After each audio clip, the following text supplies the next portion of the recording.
que está hecha para valores, incluso que quedaron atorados ahí,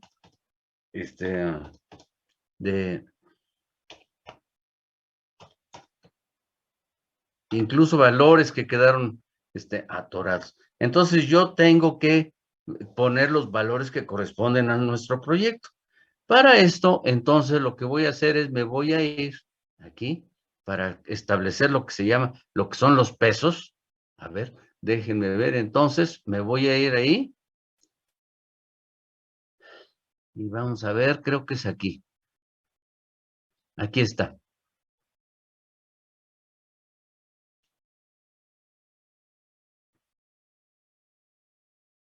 Determinación del peso W, del peso WI mediante esta. No, no es esto. No es esto.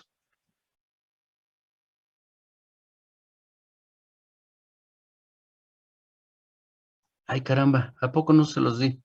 No les subí la... No, profe, esa pizarra no la subí. No subí la del piso, la del peso. La del día miércoles, no. Ah, correcto.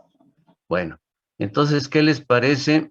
Sí está, la voy a buscar y la subo ahorita mismo. Es así, es la del miércoles, y yo le llamo pizarras Word. Aquí está. Y se llama determinación de peso de cada piso de la estructura 8CM1. Ya está. Entonces ya está allí, ya sé que está allí. Me voy aquí. Y entonces donde dice rigidez, lo voy a editar.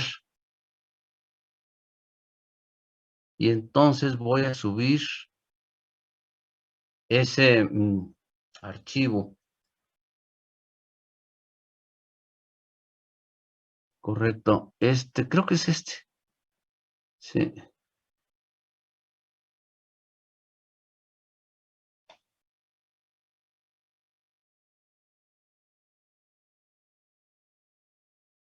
Vamos a ver si queda bien.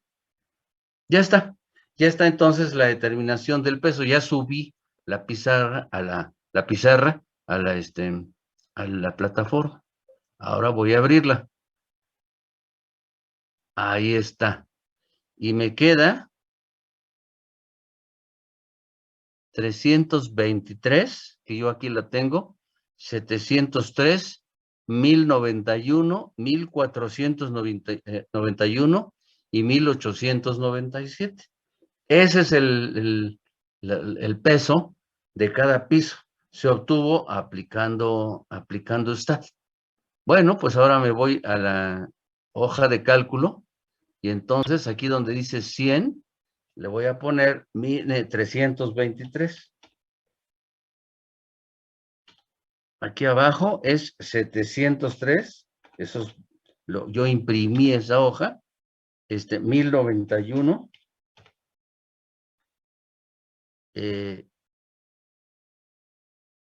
A ver, no, estoy mal. Qué bárbaro soy. No, perdón. Ahora sí. Este es 323. Ahora sí. Es 380. 388. 400 y 406. Ese es el peso de nuestro piso. Y por lo pronto, entonces, este archivo lo voy a guardar como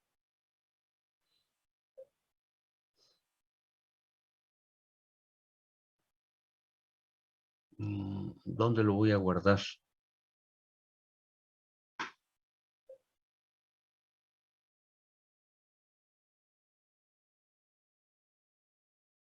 Lo voy a guardar.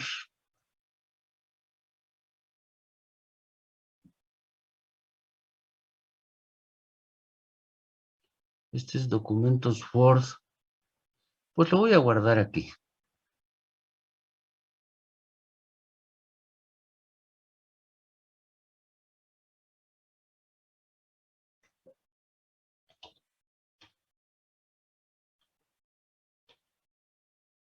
Ahí está. Lo voy a poner como 8cm1. Ya está. En cuanto a las alturas, son las mismas. Voy a considerar las mismas que hemos estado considerando, a reserva de que eso ya en la realidad no es cierto. Les voy a decir por qué. Porque en la realidad física, este es el piso y esta es la trave. Entonces, la masa del piso se concentra en este nivel y la rigidez de la trave se concentra en este nivel. O sea, muy en rigor, la altura que yo debía considerar HI debía ser ahí, a la mitad del piso. Sin embargo, voy a considerar esta altura, esta como HI, la voy a considerar ahí por una cuestión de comodidad, para no tener que estar ahí haciendo ajustes de altura. Voy a considerar entonces la altura del centroide de las traves. Muy bien, ahora, permítame por favor, ahora la rigidez, estas sí se las compartí, eran las rigideces de los pisos, perdón, de los entrepisos, de los marcos componentes, ahí están. Entonces, me voy a ir otra vez aquí a mi determinación, y aquí estaría la rigidez de los marcos. Estos serían los marcos, esto sí lo tengo que corregir. Estos serían los marcos A, B y C. Eso sí lo tengo que corregir, pero bueno, cuando lo tengan ustedes, esos son los marcos A, B y C.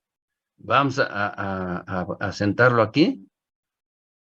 Ahí está. Y entonces A, B y C. La rigidez. Déjenme ver, por favor. De los marcos A, B y C.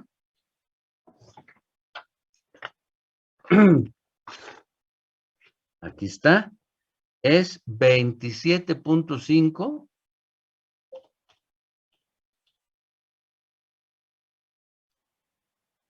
24.4.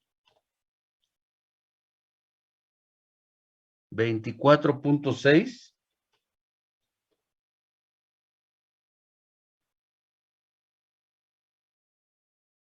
33.7 y 52.6. Ya está ahí. Ahora, ese sería el marco A. ¿En el segundo cuánto dijo, profe? El segundo 24.4. Es 24.4. Sí, ahí me equivoqué. Es 24.4. Sí. Entonces ahí sería 24.6, etcétera. Ahora, eso correspondería al marco A. Entonces, lo voy a ir copiando aquí. En ese sería el marco B. Este sería el marco C. Y nada más. Porque el marco D, si ustedes recuerdan, es un marco que está interrumpido. Ese marco que está interrumpido, ahorita le voy a poner sus rigideces. Entonces, para el marco, para el entrepiso 5, sería 22.4. El siguiente sería 19.2. Luego 19.4. A continuación 26.1. Y finalmente 43.6. Ya está. Ya están entonces todos los marcos que configuran, o sea que están en dirección X. Ahora vámonos a los marcos que están en dirección Z. Estos marcos que están en dirección Z, su rigidez es 17.2, 14.6, 14.7, 19.9 y 32.2. Ya está. Esas son las rigideces de los entrepisos, pero nada más para el marco 1. Entonces, lo que voy a tener que ir haciendo es ir vaciando esta información en los demás marcos.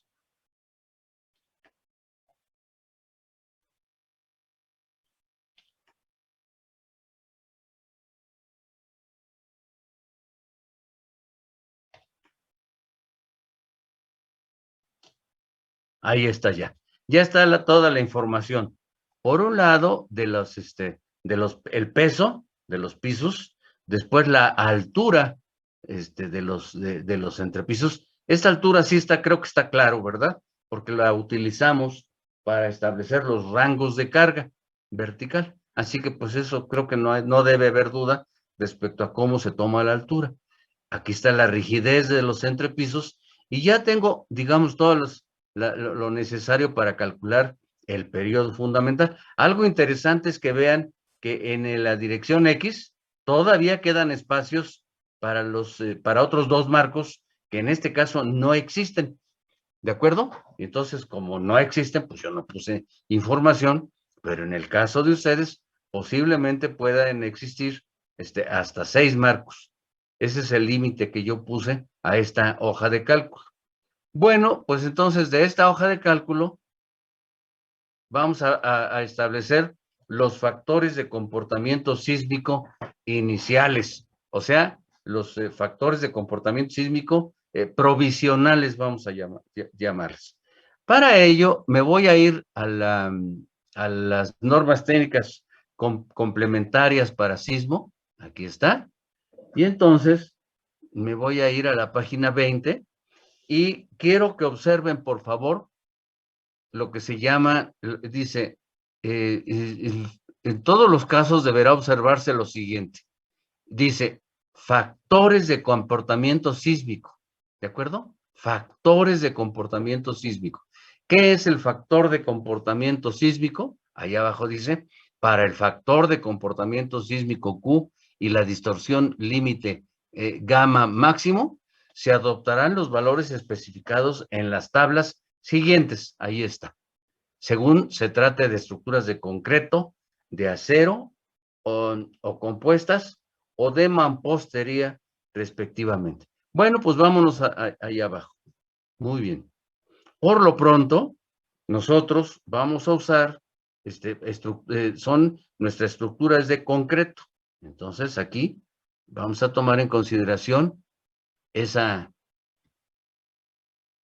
ahí está, esa característica de nuestra estructura.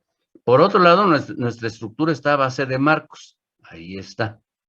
¿De acuerdo? Marcos. Y finalmente, aquí tenemos que ver el tipo de estructura que es que compone es decir, la característica de ductilidad que tiene nuestra estructura. Y entonces, para ello, tenemos tres opciones. La primera es alta, después media y finalmente baja. Quiero aclarar que para estructuras como las que nosotros estamos trabajando, la característica de ductilidad, que significa la capacidad que tiene para disipar energía, es baja. La razón, pues es que es una estructura de muy baja altura, bueno, en términos relativos es de muy baja altura, y en consecuencia, cuando empieza a temblar se comporta muy rígidamente. Finalmente, eso nos conduce, el hecho de que tenga su ductilidad baja, nos conduce a este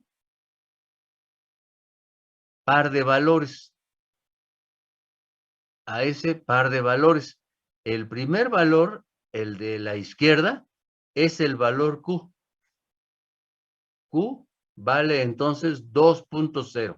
Eso significa que nosotros inicialmente le damos a nuestra estructura, a nuestro proyecto, le damos la capacidad de disipar hasta 2 veces la energía sísmica, que para efectos prácticos implica que vamos a dividir las fuerzas sísmicas entre 2. Y por otro lado, este otro valor, este de 0.015, que se llama gamma, igual a 0.015, este se llama distorsión admisible. Y eso lo vamos a tener que tomar en consideración, vamos a tener que tomar en consideración ese valor cuando hagamos la revisión de desplazamientos laterales de nuestro edificio. Muy bien, pues ya está. Ya tengo entonces los dos valores Q y gamma, pero gamma ahorita no lo voy a usar. El valor que yo quiero considerar es Q. Ahí está. Y entonces ese valor Q es el que yo tengo que reducir o conducirlo al valor Q'. Para ello es por lo que yo voy a emplear el periodo fundamental de la estructura. Vámonos de aquí, entonces, allí. Vámonos a la página 19. Ah, pues está antes. Observen entonces que conocido Q, ahí pueden ustedes observar los valores de Q. Aquí está. Ahí está Q, ahí está Q y ahí está Q. Y otros dos valores que son beta y K, esos los vamos a obtener posteriormente, de alguna manera los vamos a obtener. Yo puedo establecer, entonces, si puedo reducir la magnitud de mi coeficiente sísmico. Para ello, la regla es la siguiente. Para ello, vamos a hacerlo de la siguiente manera. Fíjense, primero voy a considerar el espectro de SACID con el que hemos estado trabajando. Ahí está. ¿De acuerdo? Entonces, este sería, ahí está. Y entonces, este es T. Este es TA.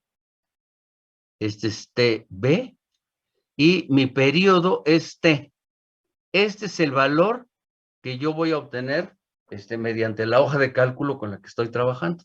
Ahora, fíjense, si T está aquí, o sea, los valores de T están en esta zona, entonces voy a utilizar este valor, perdón, esta expresión para poder calcular lo que se llama Q'. Ahora, si por otro lado T está en este rango, es decir, en la meseta, como ustedes pueden ver ahí, sí ya no puedo hacer, ya no me puedo arrimar hacia muchos lados y entonces voy a usar esta expresión para calcular Q'. Y finalmente, si T está aquí, de este lado, en cualquiera de estos valores, entonces voy a utilizar esta expresión para calcular Q'.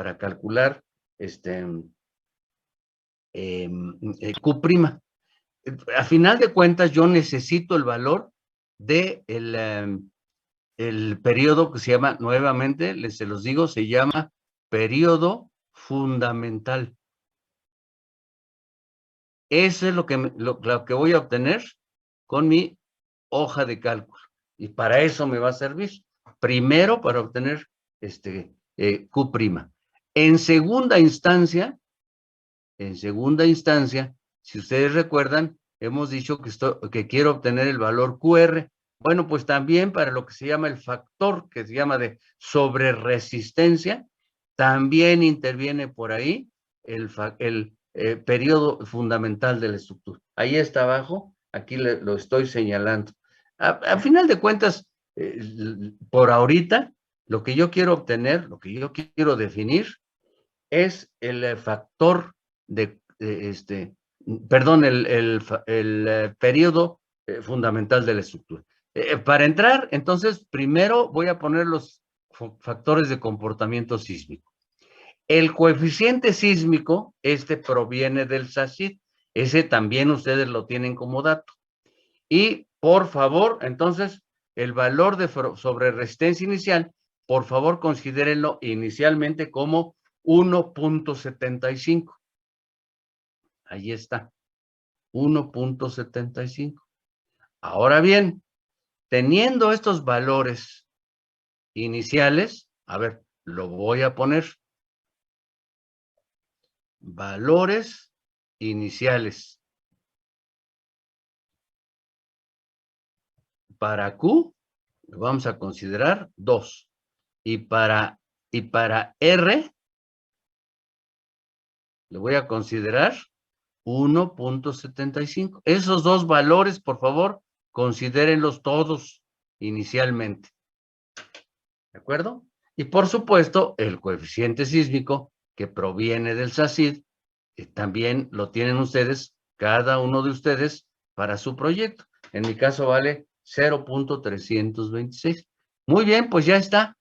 Lo declaro aquí, Q2, coeficiente sísmico 0.326 y factor de sobreresistencia inicial 1.75. Y ahora observen, por favor. Aquí está el cálculo de fuerzas horizontales y de los cortantes que se desarrollan en los entrepisos.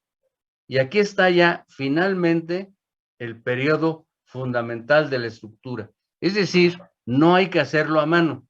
Yo les voy a, de hecho, no sé si ya les proporcioné esta hoja de cálculo, pero el chiste está en que ahí está el periodo. Fíjense, en dirección X es 1.19 y en dirección Z es 1.22. ¿De acuerdo? 1.22. Ahí está. Ese es el periodo de nuestra estructura en cada dirección. Ahora, vamos a ver esto. Fíjense. En dirección X vale 1.19 segundos. ¿Qué significa eso? Esto significa que en dirección X, la estructura, si yo la suelto, a ver, vamos a ver, la estructura, después de haberla deformado, aquí está, la estructura, yo la deformo inicialmente una cantidad.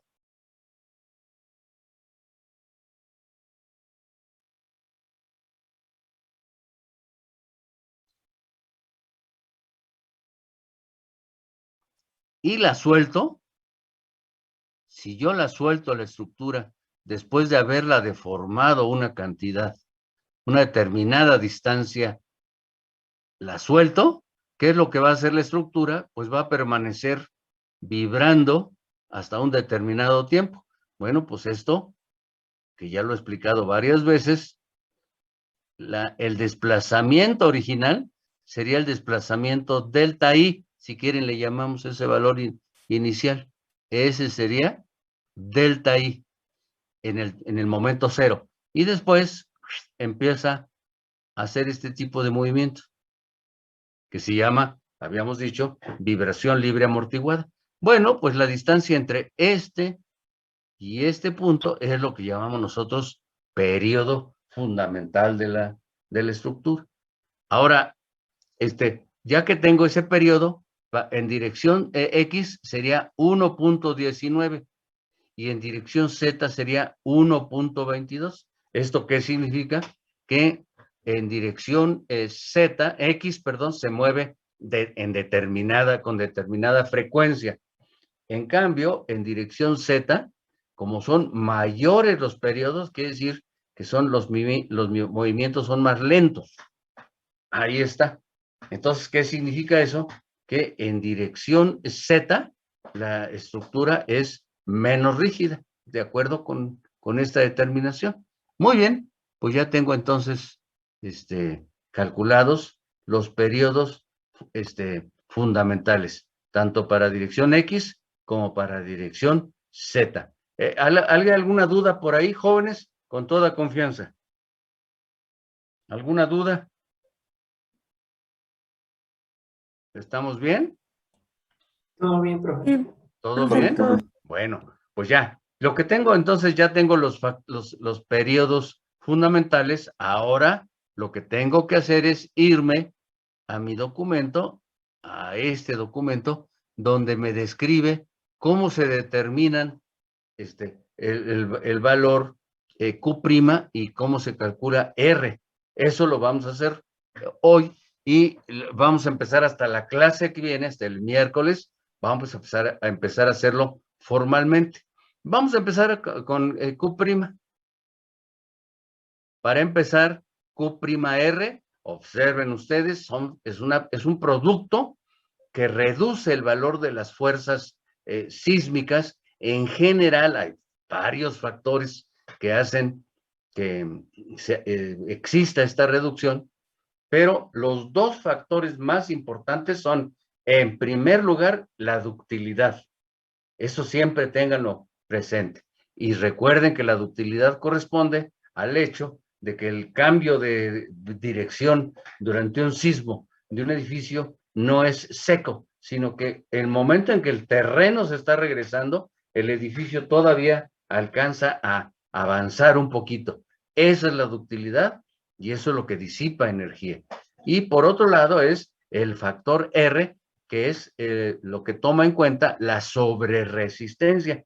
Les comentaba yo que no deja de ser irónico que por un lado, a la hora de diseñar, reducimos las resistencias por cortante y por flexión o por lo que sea, las reducimos. Pues por eso se llama LRFD. FD significa Factor Design.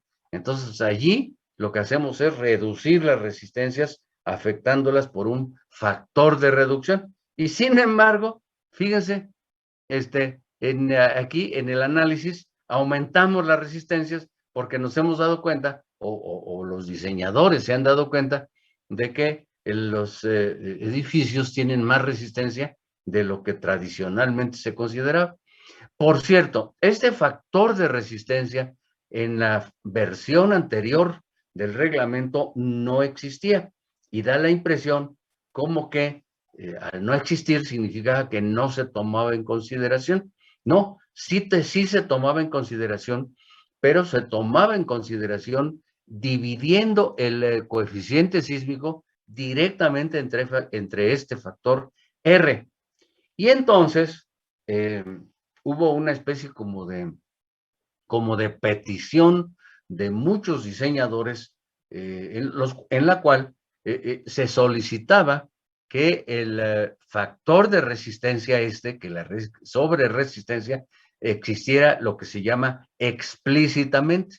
Y entonces, lo que hicieron para taparle el ojo al macho los señores del reglamento fue, en la versión anterior, existe lo que se llama un apéndice. Y entonces, en ese apéndice, hicieron todo el desarrollo, pero con este factor de resistencia por fuera.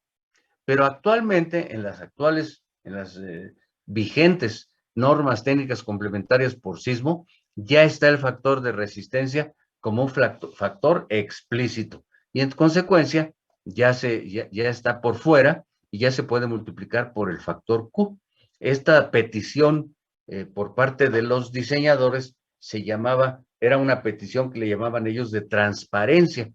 Y entonces, pues les hicieron caso los que hacen el reglamento y pues ya está por fuera el factor R. Muy bien, entonces vamos a empezar con el factor de reducción por comportamiento sísmico. Para empezar, dijimos que el factor de comportamiento sísmico, Q, así, el factor de comportamiento sísmico. Observen que aquí no dice eso, aquí dice factor de reducción por comportamiento sísmico. No, yo estoy hablando de el factor de comportamiento sísmico Q. Se toma en cuenta allí, observen que dice estructuración, marcos de ductilidad baja de concreto y vale 2. Eso ya lo habíamos visto anteriormente en esta clase. ¿De acuerdo? Ahora, dice así, por ejemplo, para la estructura del proyecto de clase, el factor de comportamiento sísmico vale 2. Ya está. Ahora, Vamos al factor Q'. Este se llama de factor Q' de reducción por comportamiento sísmico. Esto a mí no me gusta mucho esto de jugar así con las palabras, porque pues, puede producir confusión, pero bueno, así es como lo maneja el reglamento. Y dice, una vez determinado el factor de comportamiento sísmico Q, bueno, hay que ver en función del espectro de SACID con el que estamos nosotros trabajando, a ver si lo podemos reducir. Y entonces dice así, para el proyecto de clase, el espectro SACID es el siguiente. Aquí está el espectro SACID 1000. Ahí está. Porque quiero aclarar que el espectro SACID que a nosotros nos interesa es este.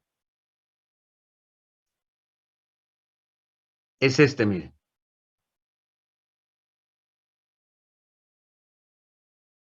Aquí está el valor en el origen de la aceleración establecida en función del... Y aquí está, este sería la rama que se llama rama descendente del espectro. Este de acá abajo, por el momento, no lo vamos a tomar en cuenta. Después lo vamos a hacer. Ese espectro que está ahí abajo es el resultado de dividir el espectro SACID entre Q'(R). Por lo pronto, nosotros entonces ya sabemos que el que vamos a usar es el de arriba. Muy bien. Este de arriba, o a este espectro de arriba, la meseta, le corresponde un valor de coeficiente sísmico que aquí está, que vale 0.326. Aquí se alcanza a ver un poquito, miren, el 0.3. Ahí se alcanza a ver el 0.3 y corresponde al coeficiente sísmico 0.326. Bueno, pues ya estamos ahí. Ahora, dice así, los límites TA y TB de la meseta del espectro son 0.560 y 1.569. Aquí están, miren, TA sería...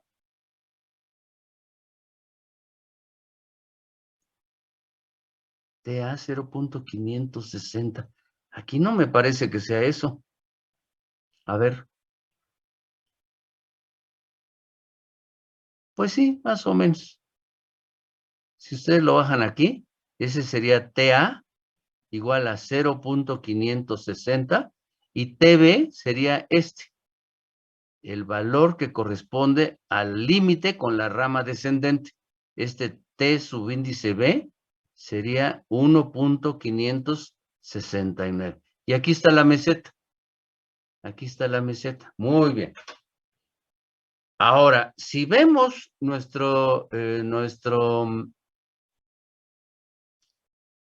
aquí está. Nuestra determinación es 1.19. Vamos a ver, 1.19 en X y 1.22 en Z. Vámonos ahí otra vez. Y fíjense, 1.19, ¿dónde anda? O sea, para un periodo T igual a 1.19, ¿dónde andaríamos? Pues Queda andaríamos después del 1.569, ¿no? Antes, ¿no? Porque mira, aquí está 0.560, está aquí, mira. 0.560 aquí está. Y 1.569 está acá. Entonces, ¿dónde está? Este 1.19 o 1.22, como sea. ¿Cuál de esto? ¿En dónde estamos? Estamos de la mitad. La meseta. Estamos más o menos aquí en la meseta, miren. Ahí estamos. ¿Esto qué significa? Esto significa que la mayoría de los sismos que afectan a ese lugar tienen un periodo tal que puede poner en peligro nuestro edificio, porque pues, son muy parecidos. Es decir, el hecho de que el periodo fundamental de nuestra estructura esté allí, eso significa que la mayoría de los sismos que han afectado a ese lugar han producido periodos dominantes que se parecen, o cuando menos pueden parecerse al T igual a 1.19 o al otro. El otro vale, a ver, vamos a ver cuánto vale. No, 1.22.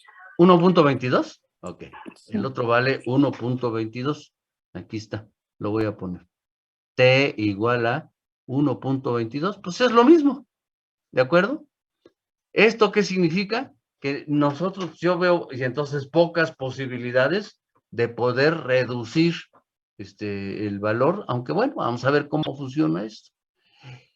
Ya está. Entonces ya tengo ubicado nuestro periodo dentro de la meseta, digo, en relación con la meseta. Y tengo aquí otros datos que los voy a usar, pero eso más adelante. Por lo pronto, ahí está. Esto está 1.16 y 1.22. Déjenme salir de aquí. Por favor, déjenme salir de aquí. Y déjenme abrir el documento en Word para poderle hacer cambios. Aunque no es muy saludable esto, pero bueno.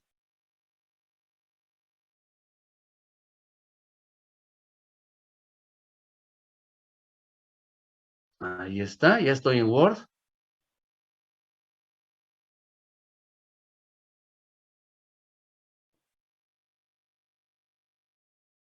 Eso sí es cierto, ahí está.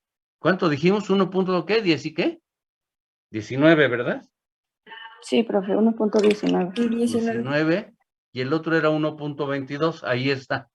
¿De acuerdo? ¿De acuerdo? Y entonces dice, obsérvese que ambos valores ubican al comportamiento dinámico de la estructura en la meseta del espectro. Es decir, se cumple la condición, T está entre TA y TB. Dice, una vez establecida la zona del espectro donde se ubica el periodo fundamental, calculamos el factor de reducción por comportamiento sísmico Q', considerando el criterio reglamentario que está ahí está. ¿Se dan cuenta? Entonces aquí insertamos en lugar de Q el valor para la dirección X 1.19 y para la dirección Z 1.22. Ahí está.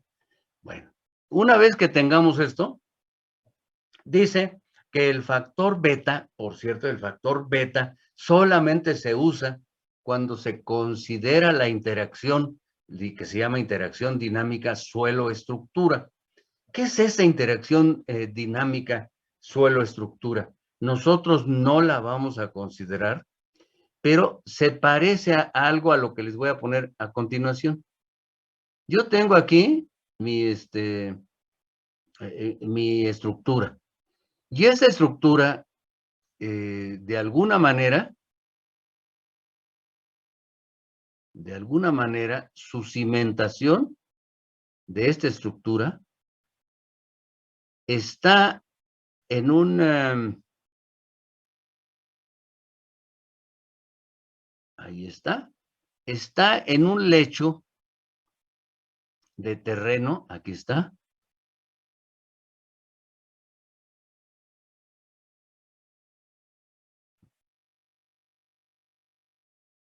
Ahí está. Y entonces, esta estructura que está en contacto con el terreno mismo funciona como amortiguador. ¿Se dan cuenta? O sea, el mismo terreno le ayuda también a la estructura funcionando como amortiguador porque el terreno también tiene capacidad de deformación. Y finalmente, entonces, la interacción entre el terreno y la cimentación funciona como amortiguamiento y entonces eso todavía intervendría ese factor beta, en el que se considera la interacción suelo-estructura. Nosotros no la vamos a considerar. Esa sería una posibilidad. Existe otra posibilidad. El hecho de que la estructura tuviera disipadores sí saben ustedes lo que son los disipadores. Los disipadores son elementos, son componentes que, ahí está, son componentes que se ponen en la estructura para que cuando empiece a temblar, la estructura se comporte de una forma plenamente amortiguada, o sea, aparte del amortiguamiento que da la ductilidad de la estructura, le agregamos todavía más, amortiguamiento a la estructura por medio de disipadores. ¿Cómo son esos disipadores? ¿Sí saben cómo son esos disipadores? Vamos a ver aquí. ¿Sí saben ustedes cómo son esos disipadores? Bueno, vamos a ver un clásico, un tipo clásico de disipadores. Permítanme.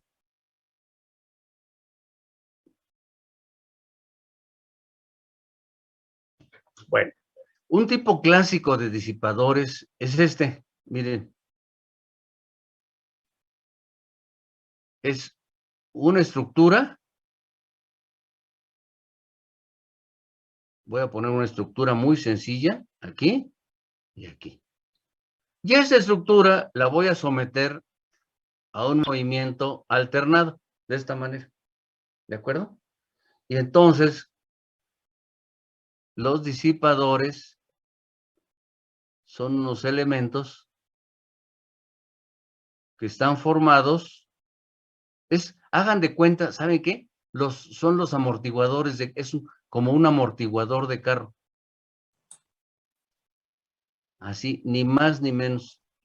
Y un amortiguador de carro funciona de la siguiente manera. Ahí está. Aquí hay un pistón. ¿De acuerdo? Y todo el amortiguador está lleno de un líquido. En el caso de los amortiguadores de carro, el líquido es aceite. ¿De acuerdo? Bueno, entonces aquí entre esta cámara y esta cámara de aceite hay un barreno aquí en el pistón. Ahí está, un barreno. Y entonces, cuando la estructura está moviéndose, este pistón está desplazándose, si se dan cuenta, como esto se está moviendo en relación con este punto, también de acuerdo a este movimiento de allá arriba, que está indicándose como alternado, entonces lo que está sucediendo es que este pistón, que está perforado, permite el paso del aceite de lado a lado, pero no tan rápidamente, no es un paso pleno. Es decir, lo que sucede es que el aceite pasa de esta cámara, le vamos a llamar de la cámara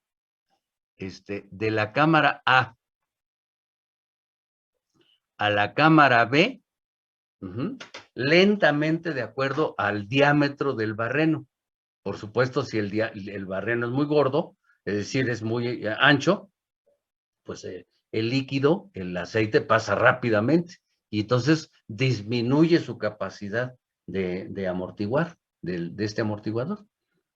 Entonces, ese se llama un amortiguamiento viscoso, porque el aceite pues, es un material viscoso, ¿de acuerdo? Entonces, así funciona un amortiguador. Ahora, ¿dónde saben que ustedes que hay estos amortiguadores? Que me puedan decir.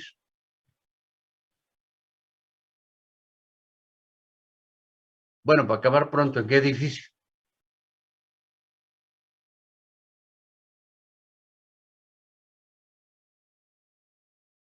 ¿Nadie sabe?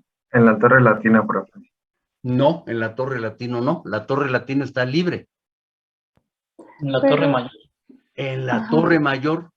En la Torre Mayor hay esos amortiguadores. A ver, los buscamos. A ver, déjenme ver. Déjenme ver.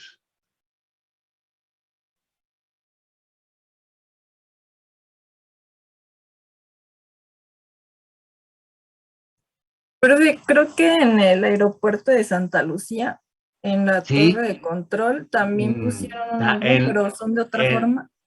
En la torre, fíjate que yo no sé la torre, lo que sí sé, porque vi un reportaje, que en el edificio, en la parte de abajo, pusieron unos aislamientos sísmicos, que ese es esa es otra situación, en la cual hay estos aislamientos sísmicos por medio de capas de neopreno y acero. Pero me estás diciendo tú,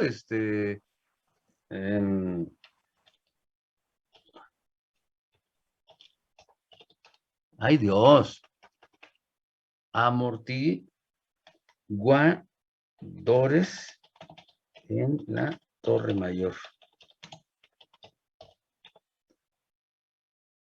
Vamos a ver.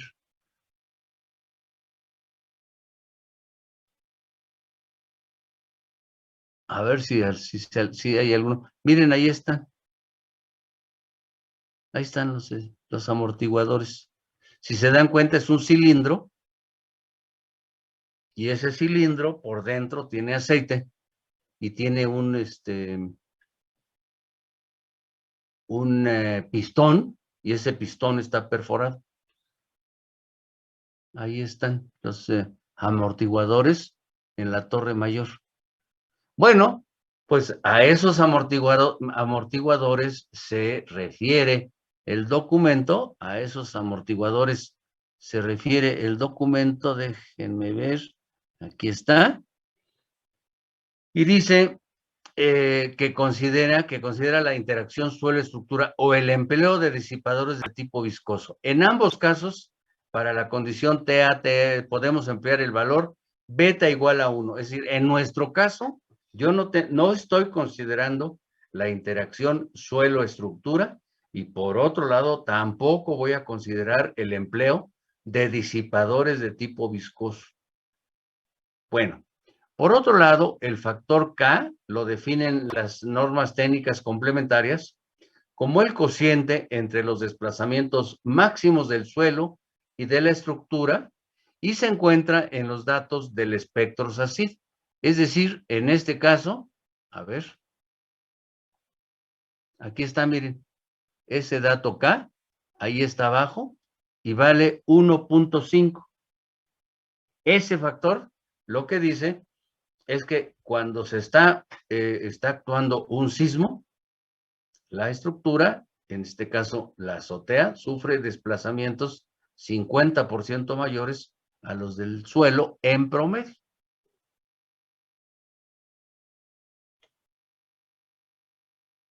Pues ya está, ya tengo entonces todo lo necesario para entrar a estas expresiones, ¿de acuerdo? Y entonces, entrando aquí, dice aquí, K igual a 1.5. Este caso de abajo no es nuestro caso porque es el caso en el cual el periodo está arriba, es decir, está hacia la derecha del punto TB. Este 3.1.3 no le hagan caso si su periodo anda en la meseta. Bueno, y ya para terminar esto, entonces la corrección por irregularidad o comportación sísmico, ese lo vamos a ver la clase que viene. En nuestro caso, aquí mismo en este documento, les voy a poner cómo se calcula todo este factor Q'(R) para nuestro caso, para nuestro proyecto. Empezamos nuevamente definiendo el factor Q igual a 2. Luego, el factor de comportamiento sísmico, en este caso, les decía yo que no era conveniente, pero bueno, es 1.16, 1.22. Ahí están los datos TA, TB y K, aquí a la derecha. Y por medio de ellos, aquí están las expresiones, y por medio de ellos puedo obtener el factor Q', que vale 1.82. Ahora, una buena pregunta que me podrían hacer ustedes sería el siguiente. A ver, ¿no nos dijo que cuando el factor, el periodo fundamental queda en la meseta, no podemos hacer reducciones al coeficiente sísmico? Y a usted, aquí le estamos poniendo 1.82. Pues, ¿qué significa este 1.82? Que por el riesgo que estamos contemplando, vamos a ver este 1.82, ¿a qué se refiere? Se refiere a lo siguiente. Este es el factor, aquí está, el coeficiente sísmico, aquí está, coeficiente sísmico, ¿de acuerdo? Y vale, coeficiente 5, vale 0.326, ahí está, ahí está. Y entonces, por lo que están viendo ustedes aquí, es que este factor, este coeficiente sísmico se podía dividir entre el factor Q'(R). De entrada, Q'(R). Yo tengo Q igual a 2. Q igual a 2, ahí está. Pero ¿qué creen? Que el valor Q', el reglamento lo castiga y lo considera de 1.82. ¿Qué significa eso? Que por el hecho de que mi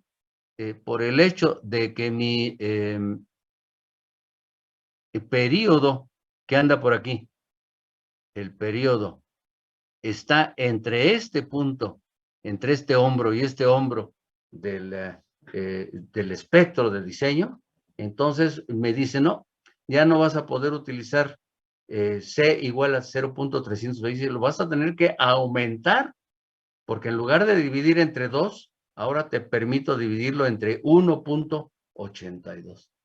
Bueno, todos estos asuntos los vamos a ver con más cuidado la clase que viene, en la cual vamos a establecer el factor Q'(R) para nuestra estructura. Quiero hacer la observación de que voy a utilizar también, voy a calcular, voy a establecer también una revisión de requisitos de regularidad. Anteriormente eran 11 requisitos, ahora ya son 13 y pues se complica un poco, están más complicados que en la versión anterior de las normas técnicas complementarias. Bueno, pues hasta aquí le vamos a parar. Permítanme, por favor, déjenme quitar esto.